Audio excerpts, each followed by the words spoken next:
Aí que tá. Quem nos faz uma análise dos ocorridos, o que pode vir, do que não pode não vir, etc, tudo mais, pipipi, quais são as intenções políticas por trás dessa ação, é o nosso porta-voz extraoficial da ONU, o flautista de Genebra. Em documento, defesa de Trump abre caminho para sanções.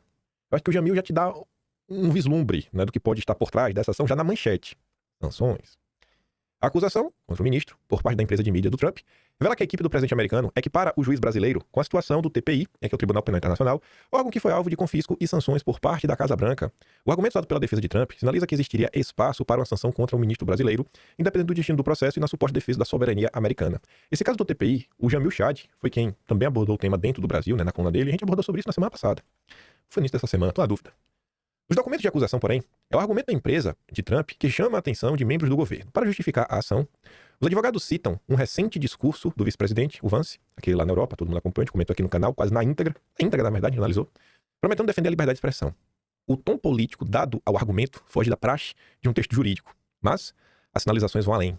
No início de fevereiro, Trump assinou uma ordem executiva que permitiu adotar sanções e confisco de bens de membros do Tribunal Penal Internacional, sob a justificativa de que estava ameaçando a soberania dos Estados Unidos. O procurador de Haia, Karim Khan, foi o primeiro a sofrer as medidas. Agora, o texto da acusação revela que a defesa do americano considera que Haia e o ministro agem da mesma forma, violando a soberania americana.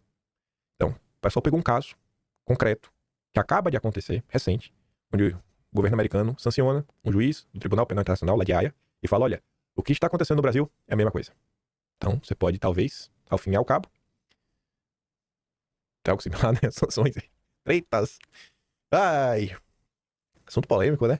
As táticas extrajudiciais do juiz também estão em conflito direto com a política pública dos Estados Unidos. Conforme articulado na Ordem Executiva 14.203, emitido pelo presidente Trump, diz o texto da acusação, o decreto se opõe a excessos judiciais estrangeiros que buscam impor jurisdição a entidades dos Estados Unidos sem consentimento.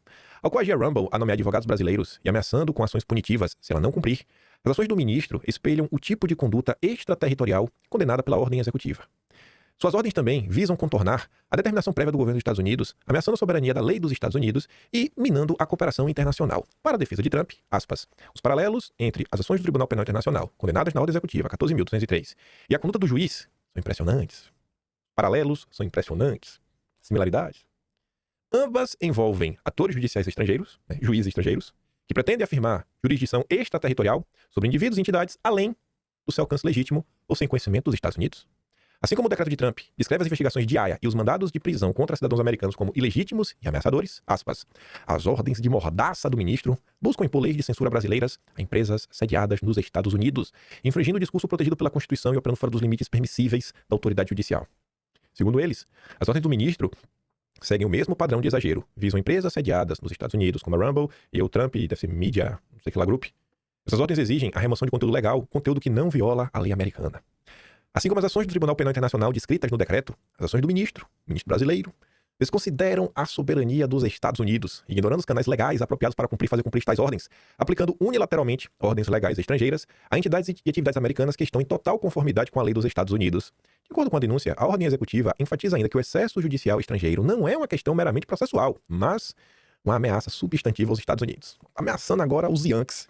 Ou seja, há uma margem para que medidas políticas sejam tomadas. Quem escreveu isso aqui é o Jamil Chad. É a conclusão do Jamil Chad. O Jamil, porta-voz extraoficial da ONU, o jornalista com anos de experiência e diversas ligações com ongueiros financiados pelos Soros, te diz que há uma margem, né, para medidas políticas. Ao tentar impor leis de censura estrangeiras a uma empresa americana, as ações do juiz espelham as tentativas do TPI de processar cidadãos americanos por conduta fora da jurisdição do TPI. E aí eu vi esse comentário aqui, eu fiquei refletindo ali, pode parecer bobagem, mas fiquei refletindo sobre o que o Mafin escreveu. O Mafin falou assim, peraí, o advogado do Trump fala português. Rapaz, escolher um cara que fala português. Olha a dedicação, né, diante desse caso. Até entrevista pra CNN Brasil, o pessoal já conseguiu emplacar. Vamos ver, né? Ele vai explicar aqui, vamos perguntar pra ele assim, ó, irmãozinho, você podia explicar, né? A gente tá querendo entender por que vocês estão entrando com ação judicial. E eu vou deixar que o advogado explique nos termos da lei e em português, né? Ele sabe melhor do que ninguém. Ele é o pai da ação. Cadê? Vamos lá. Doutor, de que forma Alexandre de Moraes teria violado as leis norte-americanas? É muito simples e claro. O ministro Supremo tem 3 caminhos para assistência judicial nos Estados Unidos e para fazer cumprir uma ordem judicial brasileira nos Estados Unidos. tem um tratado de assistência legal mútua entre o Brasil e os Estados Unidos, feito desde o ano 2001, se não me engano, no qual a Autoridade Central Brasileira, o Ministério da Justiça, o STF encaminha mandado para o Ministério da Justiça em Brasília, o Ministério da Justiça encaminha mandado para o Departamento de Justiça em Washington, é recebido por uma unidade especializada que recebe MLATs, pedidos de assistência do mundo inteiro, encaminha, se cumpre com as leis dos Estados Unidos o pedido, é só encaminhado para o distrito correspondente, nesse caso Tampa, e aí pode ser servida e feita cumprir a ordem judicial. Esse é o principal caminho e o mais comum que é utilizado em todas as investigações criminais. Também tem a Convenção da Haia e também tem um sistema que é utilizado nas investigações criminais que é cartas rogatórias. Então você tem 3 caminhos juridicamente válidos com consentimento do governo dos Estados Unidos para fazer isso. O que acabou acontecendo aqui foi que o gabinete do ministro, primeiro, se aproximou aos ex-advogados brasileiros da Rumble no Brasil e, pelo que foi informado a nós, demandou que esses advogados sejam recontratados pela Rumble para o propósito de receber um mandado sigiloso. Eu não vejo isso como algo válido. A Rumble não tem presença nenhuma no Brasil. Não tem funcionários, não tem operações, não tem negócios, não tem contas bancárias, não tem nenhum papel no Brasil. E após essa jogada não ter sido exitosa, o gabinete do ministro simplesmente encaminhou um e-mail ao endereço do e-mail legal@rumble.com, que se encontra na Flórida. Infelizmente, isso não é uma forma válida de fazer cumprir uma ordem judicial brasileira nos Estados Unidos.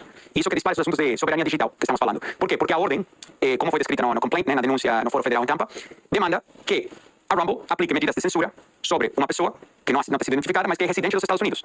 Então, você está demandando que uma empresa americana, sem operações e contatos com o Brasil, censure as contas de um residente dos Estados Unidos.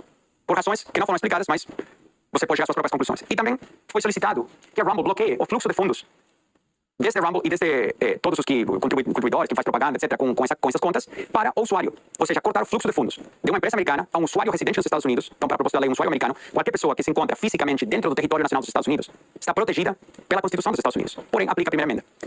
O mais preocupante disso é que essa pessoa já teve um pedido de extradição pelo ministro, que foi recusado pelo governo dos Estados Unidos. E após isso, fazer um e-mail, mandando um mandado por e-mail, com certas ameaças que vocês podem se imaginar, estão descritas na denúncia, mas se não é cumprido em 2 horas, você pagará uma multa de X, se você será, vamos pagar o serviço no Brasil de formas não especificadas, então uma série de ameaças. Se esses mandados tivessem sido feitos pelo MLAT, também é extremamente provável, quase certeza absoluta, que teriam sido recusados pelo governo dos Estados Unidos. Então essa é a grande questão. E isso foi o que disparou a Trump Media e a Rumble acionaram o processo para falar a censura para aqui, a censura para a nossa fronteira. Entendeu esse final que ele falou, né? Quando ele pontuou, olha, o governo lá atrás recebeu os pedidos aí para extradição do Alan e o governo negou. Então, se o governo negou pelos canais oficiais, será que se a justiça brasileira tivesse entrado em contato através dos canais oficiais, será que teria tido, né, uma devolução positiva? Talvez não, né? Enfim, ele vai pontuando aí, vai explicando, a entrevista foi muito mais do que isso. E aí eu tô observando, tô igual a vocês. Tô aqui só pra gente não deixar passar nada, né? A observar o desenrolar de todas essas coisas. Mas no mínimo curioso, no mínimo vai dar muito pano pra manga, muitas tretas. E é isso, né? Vamos ver pra que lado vai. Tipo, uma coisa pra comentar sobre isso. Deixa eu ver se eu lembro. A medida, falando soberania digital, Estados Unidos. Enfim, né? Enfim. Se eu lembrar,